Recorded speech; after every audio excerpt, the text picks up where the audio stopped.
All right, guys, welcome to today's video. We are going to review the Wasatch Warrior, which was in Salt Lake City last weekend. So this is a show I've been to now 4 years in a row, one of my absolute favorite shows. And this year I had 4 pro competitors competing in the pro division, 1 in the Masters over 40 and 3 in the open division. So we're going to go through the show. Now, first things first, before we get into this, have you guys been to Salt Lake City before? Amazing. It's hard to describe, especially from a Florida guy. It being in a city, first of all, downtown Salt Lake City is flawless. It's very pristine. They have like flower beds everywhere. And then surrounding the downtown, which is very clean and very friendly to walk through, you've got this mountain range, right? All around the city. Everywhere you look, it just feels like a postcard. So the weather was beautiful. It was between like 50 and 60 degrees every day. I actually had to take my jacket off when I was walking outside. So just overall, a wonderful experience in the city every single year that I go. Love the food, love the people, love the city. So definitely going back next year. So this year we were going to contend. This was a pro show that had 35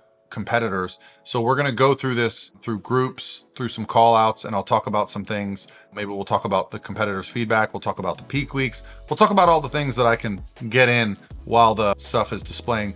Before we get started, huge shout out to Gilco. So Gilco, in my mind, they're kind of changing bodybuilding, right? There's not a lot of things that happen in the sport that change the sport. Gilco's coverage of these shows, he's getting there early. He's bringing in his own lighting. He's setting up the lights in the front, in the back. He's moving the backdrops. He's really setting these shows up so that the athletes are getting just fantastic, both live feeds, but also stage shots. And thus the competitors are seen better by the judges, by the people there. So it was always, sometimes it's tough. You have your athletes looking amazing and they have less than favorable lighting and pictures, and you don't even want to use this stuff for marketing or for pictures or for just posting because you just don't look like how you actually look. This actually represents the athlete about as close as you can without seeing it with the naked eye.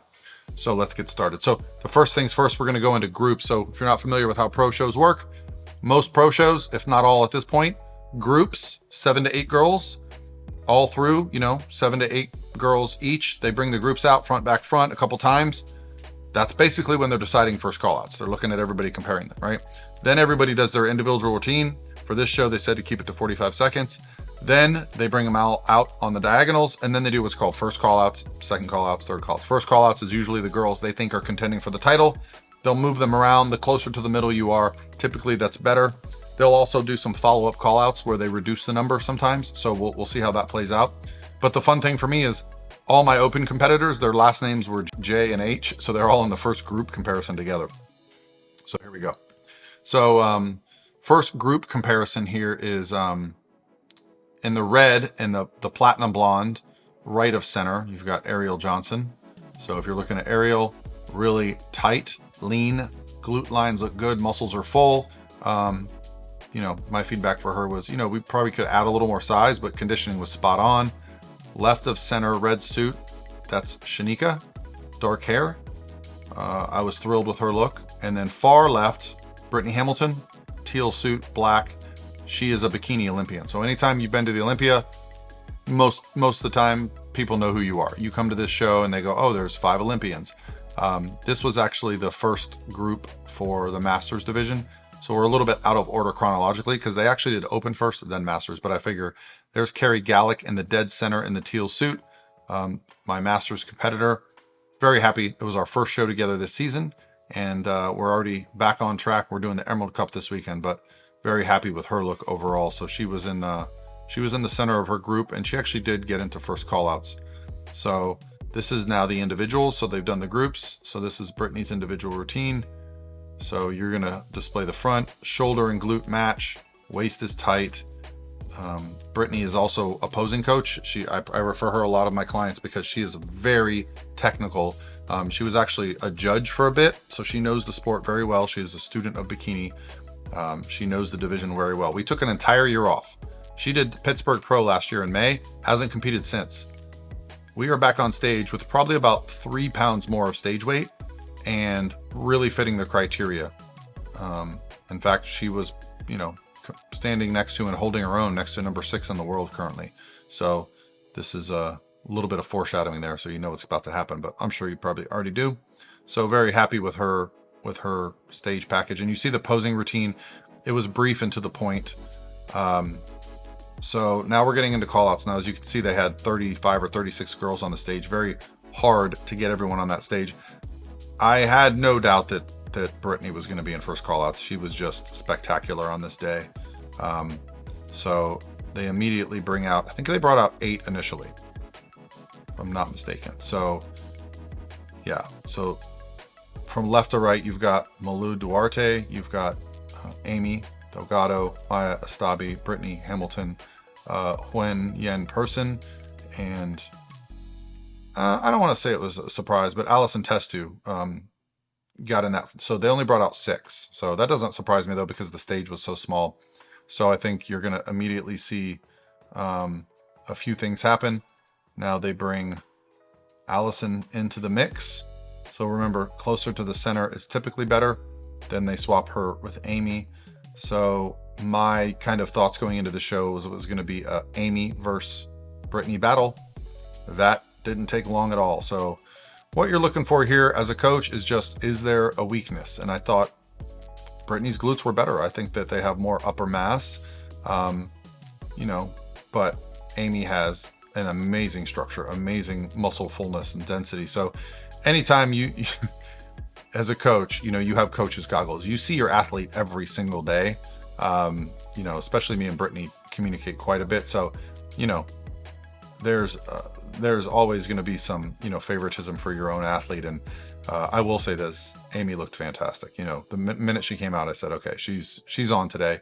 So I knew it was going to be a battle to beat her. Our first show together this season, though, Brittany and I nailed it. The peak went well. The travel went well. Hair, makeup, tan, everything is on point. I think she's a little fidgety here with her arm. Ultimately, I think the feedback for her here was we are going to tweak our front pose a little bit to bring her shoulders down. She hasn't trained shoulders in quite a while. I think the reason that they were so full was because we filled her out. They weren't as prominent the day before in the gym, but I think we were near 300 carbs and a lot of fat the day before the show. So she was really full, like her muscles were busting at the seams. So I might have to try some things with her posing, or actually try depleting her shoulders a little bit. Sounds weird, but yeah, she's got, monstrous shoulders, but she has the glutes, the quads, and the hamstrings to match. So what they did was they did the rest of the call outs. And then they ended up bringing out just the top 4. So they eliminated the other 2 girls, and they just have Allison, Emmy, Amy, and Brittany. And then they did put Brittany right in the center right away. So this is where you can really just start to see, how do they compare? This is, can Brittany be better? Yeah, I don't know. There's not a lot more we can do with her. I think we might adjust some posing, but muscle fullness, muscle balance, everything's there. So we're going to play around with a few things, but I could not have been happier. With this look. She's holding her own against one of the best competitors in the world. And, I went away from this show saying, we're going to get noticed a lot this year, and Brittany's just a different athlete this year. She's going to be very consistent. We actually played around with her front pose at finals. She had her back hip come forward a little bit more. She just stands out, glutes, shoulders, quads, hamstring, all in balance. So I'm very happy with that. And then at finals, they do what's called the confirmation of scoring round. So this is counted. So after prejudging, we knew we were splitting middle. So what we did then was we came back to finals. The top 10 perform their routines, and then we just go into confirmation scoring. And this is where we're looking, okay, are they going to make any adjustments to the prejudging? Are they going to keep the same people in the middle? And, they take their time here for a minute. You'd think, oh, they got 2 different girls in the middle here. Sometimes they keep those 2 in the middle because they have their mind made up and they're trying to pick out 3 from 4. I always ask these questions after the show. Why'd you do this? Why'd you do that? So sometimes I ask that. So at this point, they've moved Amy back in the middle. They do another turn to the back, and Amy came back to finals. Fantastic. There was a gap here, 4 or 5 hours. So the body can change a little bit depending on what you're doing. But everybody came back just, super, super on. So I was just waiting for them to move Brittany back to the middle. as a coach, you're just looking for all the signs. There you go. They move her back to the middle. And now we get one last comparison with Amy from the ground up. Yeah, I think Amy has a little more roundness to her glute in that front pose. That's something that Amy can work, or we can play around with. This shoulder to waist ratio for Brittany is the best it's ever been. Like, her waist is super tight. She's a very tall competitor, around 5'8".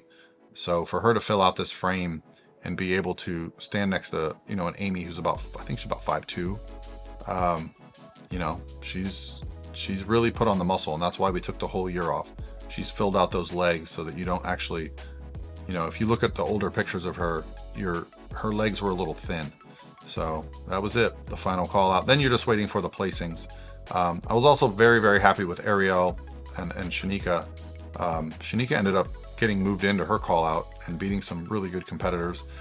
Here's where they call out Brittany in second, which is, kind of what we expected. At the end of the day, when you're facing a competitor like Amy, you're going in, knowing that it's going to be an uphill battle. It's going to be tough to beat someone like that, but Brittany's got that capability. And so I think our goal this year is going to be to continue to fine tune. And, our next job is going to be Pittsburgh Pro. The reason we're doing Pittsburgh, we're going to get in front of every single judge in the IFBB at that show. Then we'll pick a show.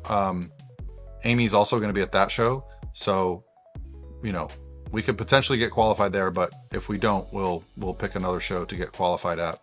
So congrats to Maya and to Emmy and to Allison, for rounding out that top 5.